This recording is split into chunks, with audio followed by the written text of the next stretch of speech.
Assalamu alaikum wa rahmatullah. Bismillahir rahmanir rahim. J'aimerais vous montrer la vidéo d'un astronaute français qui, lors de son passage sur un plateau de télévision, a dit quelque chose de très intéressant. Alors, je vous propose qu'on regarde ensemble la vidéo avant que je réagisse et que j'intervienne, Inch'Allah. Est-ce que quand on est là-haut, se retrouver entre ce monde terrestre tout petit et puis l'immensité, est-ce qu'on finit par tutoyer je ne sais trop quelle entité? Je crois que pour tous les astronautes, des réflexions spirituelles nous viennent à l'esprit. On ne peut pas rester insensible à la vue de la Terre depuis l'espace. On fait le tour en 1h30, 16 tours du monde par jour. Toutes les 45 minutes, on change de saison, on change de nocturne à diurne. On voit la Terre vivre en tant qu'être géologique climatique avec les volcans, les ouragans.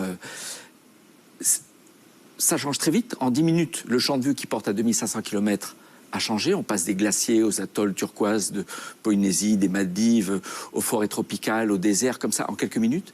Et c'est beau parce que la Terre abrite la vie. Tout d'abord, cet astronaute nous décrit ce qu'il a pu observer depuis la Station spatiale internationale, qu'on appelle l'ISS, qui est à environ 400 km d'altitude. Donc c'est une station spatiale qui est en orbite autour de la Terre et qui tourne à environ 28 000 km/h. Et ceci car il n'y a pas d'atmosphère dans l'espace, donc elle n'est pas freinée par l'atmosphère. Il faut savoir que des astronautes du monde entier y séjournent pour y faire des expériences et des recherches scientifiques.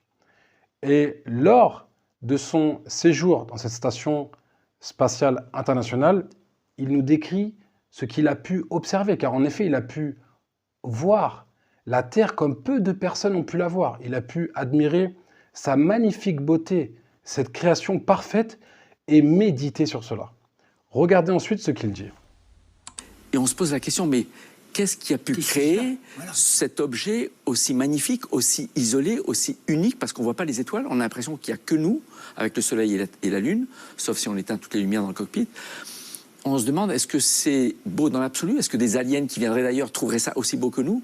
Et on m'avait prévenu avant que même si vous êtes très endurci, vous aurez des larmes dans le coin des yeux d'émotion de la beauté de la Terre. Même dans le film Gravity, le commandant de bord l'a endurci. On le fait s'émerveiller 3 fois dans le film devant la beauté de la Terre. Et on le vit, ça, vraiment. On tombe amoureux de notre planète et ça nous marque. Et on se pose la question sur la création. Est-ce que c'est le hasard qui a créé cet être magnifique? Ou est-ce qu'il y a un créateur? J'ai pas la réponse. Oui, mais disons que ça vient vous taquiner, entre guillemets. Oui, bien sûr. Donc ici, c'est très intéressant. On remarque que cet astronaute, après son séjour dans la station spatiale, après avoir observé la planète Terre comme peu de personnes ont pu l'observer, il a donc médité, il a donc réfléchi. Et il s'est dit, mais cette Terre qui est magnifique, cette création qui est parfaite, quand on médite sur la planète Terre, ses océans, ses plaines, ses montagnes, les êtres humains, les animaux, l'oxygène qui nous permet de respirer. Lorsqu'il a médité sur tout cela, il s'est dit, mais est-ce qu'on est arrivé par hasard ou est-ce qu'il y a un créateur? Lui, il dit qu'il n'a pas la réponse. Et on demande qu'Allah Ta'ala le guide et lui permette de trouver la bonne réponse, de trouver la vérité. Mais nous, en tant que musulmans, nous avons la réponse. Alhamdulillah, nous savons que nous ne sommes pas arrivés par hasard. Nous savons qu'il y a un créateur.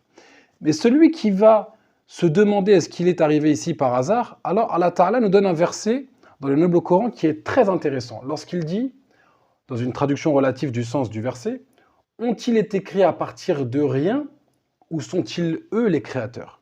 Car en effet, celui qui ne reconnaît pas qu'il y a un créateur, alors 2 hypothèses vont se présenter à lui. La première, ils ont existé sans que personne ne les crée.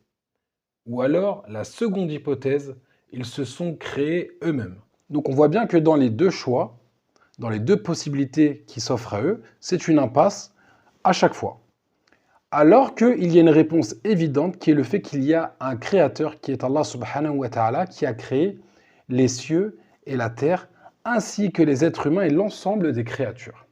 Et d'ailleurs, ceci nous amène à un autre verset du Noble Coran lorsqu'Allah Ta'ala dit dans une traduction relative du sens du verset « Nous leur montrerons nos signes dans l'univers et en eux-mêmes jusqu'à ce qu'il leur apparaisse clairement que ceci est la vérité. » Par rapport à l'explication de ce verset, le noble savant Cheikh Al-Uthaymin, qu'Allah lui fasse miséricorde, nous explique que lorsqu'Allah Ta'ala dit « nous leur montrerons nos signes », alors là, le shir nous explique que les signes ici se divisent en deux catégories. Il y a des signes religieux et des signes universels.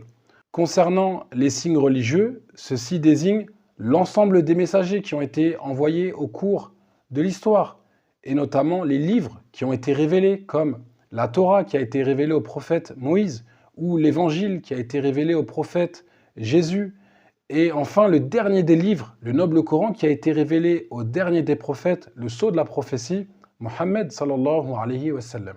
Et la deuxième catégorie de signes, qu'on appelle les signes universels, qui vont donner une indication sur la perfection d'Allah subhanahu wa ta'ala, dans sa science, dans sa création, et tout ce qui se rattache, qui se rapporte à sa seigneurie. Comme par exemple la terre qui a été créée, ou la lune, le soleil, les animaux, l'alternance de la nuit et du jour, toute cette création, toutes ces choses qui ont été créées que les hommes sont incapables de créer. Même si tous les hommes se réunissaient, ils seraient incapables de créer une lune, ou de créer un soleil, ou de créer un être vivant. Même si toutes les nations se mettaient ensemble, ils ne pourraient même pas créer un insecte. Et on ne parle pas de prendre par exemple un œuf, de l'insérer à l'intérieur d'un autre insecte pour qu'il puisse pondre ou quoi. Non, on parle de créer ici, c'est-à-dire même une mouche, c'est-à-dire avec de la matière, on leur dit de créer un animal ou un insecte, ils en seraient incapables. Donc ce sont ces signes-là qu'on appelle les signes universels. Et donc Allah Ta'ala nous a mis énormément de signes comme cela pour qu'on puisse méditer et reconnaître qu'il y a forcément un créateur. Lorsqu'on voit la pluie tomber, lorsqu'on voit le soleil se lever qui a des millions de kilomètres et qui nous réchauffe, lorsqu'on voit l'alternance de la nuit et du jour, lorsqu'on voit le corps humain, lorsqu'on voit toutes ces choses, tous ces signes magnifiques, alors ceci indique sur le fait qu'il y a un créateur de manière évidente. C'est vrai qu'on a beaucoup parlé ici de l'exemple de cet astronaute qui a pu observer la planète Terre comme peu de personnes ont pu l'observer. Mais en vérité, ces signes-là, ils sont observables par tout le monde. Il suffit juste, lorsque vous marchez dans la rue, de lever la tête, regardez vers le ciel, regardez les nuages, regardez le soleil, regardez la lune, regardez les étoiles, méditez sur cet oxygène que vous respirez, méditez sur le corps humain. Il est fait vraiment d'une manière parfaite. Lorsqu'on arrive à respirer, on arrive à marcher, les organes vitaux, la capacité qu'on a à réfléchir, à comprendre, à communiquer. Donc en vérité, ces signes-là, ils sont à la vue de tout le monde. Il suffit d'ouvrir les yeux pour les observer. Et en réalité, celui qui est sincère, celui qui recherche la vérité, alors Allah Ta'ala va le guider.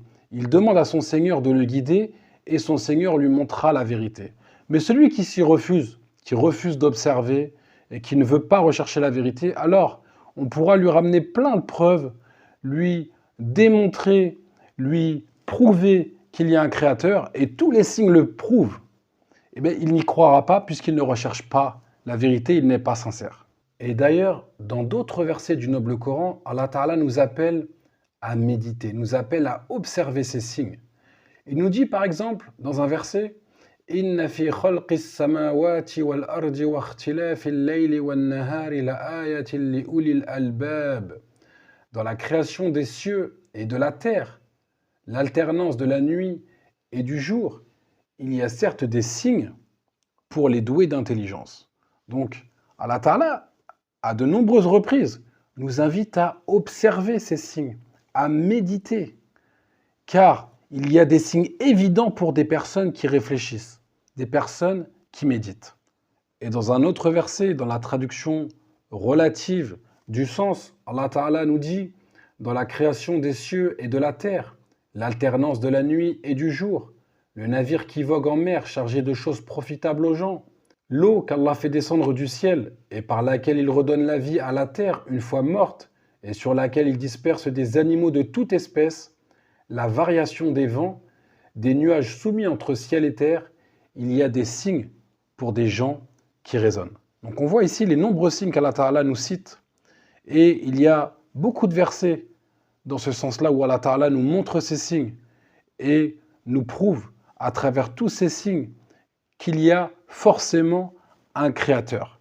Et comme on l'a dit tout à l'heure, si une personne voudrait prouver l'inverse, alors qu'elle crée un soleil, qu'elle crée une lune, qu'elle crée un animal, même un petit insecte, même une fourmi, elle en serait incapable. Une fois que la personne aura médité, réfléchi et raisonné, lorsqu'elle aura observé ces différents signes et qu'il lui apparaîtra qu'il y a un créateur, qu'elle en sera convaincue, alors il lui restera à choisir la vraie religion, la religion authentique qu'Allah Ta'ala a agréée pour nous. Car, en effet, comme je vous l'ai dit, notre Seigneur a envoyé de nombreux messagers, de nombreux prophètes, et il a révélé différents livres. Mais la dernière religion, la dernière législation qu'il a envoyée, c'est l'islam. Et le dernier des livres qu'il a envoyé, c'est le noble Coran. Et il l'a envoyé par le biais du dernier des prophètes, le sceau de la prophétie qui est Mohammed sallallahu alayhi wa sallam. Et c'est la religion que notre Seigneur agrée. Il nous dit dans un verset, dans la traduction relative du sens du verset, « Aujourd'hui, j'ai parachevé pour vous votre religion et accompli sur vous mon bienfait. Et j'ai agréé l'islam comme religion pour vous. » Donc on voit qu'Allah Ta'ala, il a agréé pour nous l'islam. Il a parachevé sa religion. C'est la dernière législation, celle qui nous demande de suivre. Donc notre Créateur qui a créé les cieux, la terre, la lune, les étoiles, qui nous a créés, qui a créé les animaux, qui a créé tout ce qu'on consomme, l'oxygène que vous êtes en train de respirer pendant que vous êtes en train de regarder cette vidéo, vos yeux que vous utilisez lorsque vous regardez cette vidéo, votre ouïe que vous utilisez actuellement pour écouter les paroles que je suis en train de prononcer, tout cela a été créé par Allah Azza wa Jal. Il nous a créés, il nous a donné la vie, il nous a donné une raison pour raisonner, pour méditer, pour comprendre. Et nous devons de suivre la religion qu'il a agréée pour nous. Il a agréé l'islam comme religion. Nous devons la suivre. Et certaines personnes qui pourraient penser que cette religion est une religion pour les Arabes, alors ils se trompent. Car c'est une religion pour toute l'humanité. Allah Ta'ala nous dit dans un autre verset, dans la traduction relative du sens du verset, « Et nous ne t'avons envoyé que comme une miséricorde pour l'univers. » Donc là, ici, il s'adresse au prophète Mohammed sallallahu alayhi wa sallam. Il lui dit « Et nous ne t'avons envoyé que comme une miséricorde pour l'univers, c'est-à-dire pour les mondes, pour toutes les nations, que ce soit les Arabes, les Européens, les Asiatiques, les Africains, pour toute l'humanité. » C'est le dernier des prophètes qui a été envoyé avec le dernier des livres pour toutes les créatures, pour tous les êtres humains et les djinns. Forcément, Allah Ta'ala nous a créés pour qu'on l'adore. Donc, cette religion est pour tous les êtres humains. Donc ça, c'était la dernière ambiguïté que je voulais enlever. Et je vous incite, je vous enjoins à embrasser la religion de l'islam, à suivre et à vous soumettre à notre Seigneur subhanahu wa ta'ala, à suivre la religion qu'il a agréée pour nous, et que vous soyez des musulmans, que nous soyons des musulmans, et que le jour de la résurrection, nous soyons parmi les victorieux, parmi les gens qui entreront dans son paradis, et qu'Allah Ta'ala nous guide dans le droit chemin et nous permette de mourir entièrement soumis à lui. هذا والله أعلم وصلى الله على نبينا وسلم سبحانك اللهم وبحمدك أشهد أن لا إله إلا أنت أستغفرك وأتوب إليك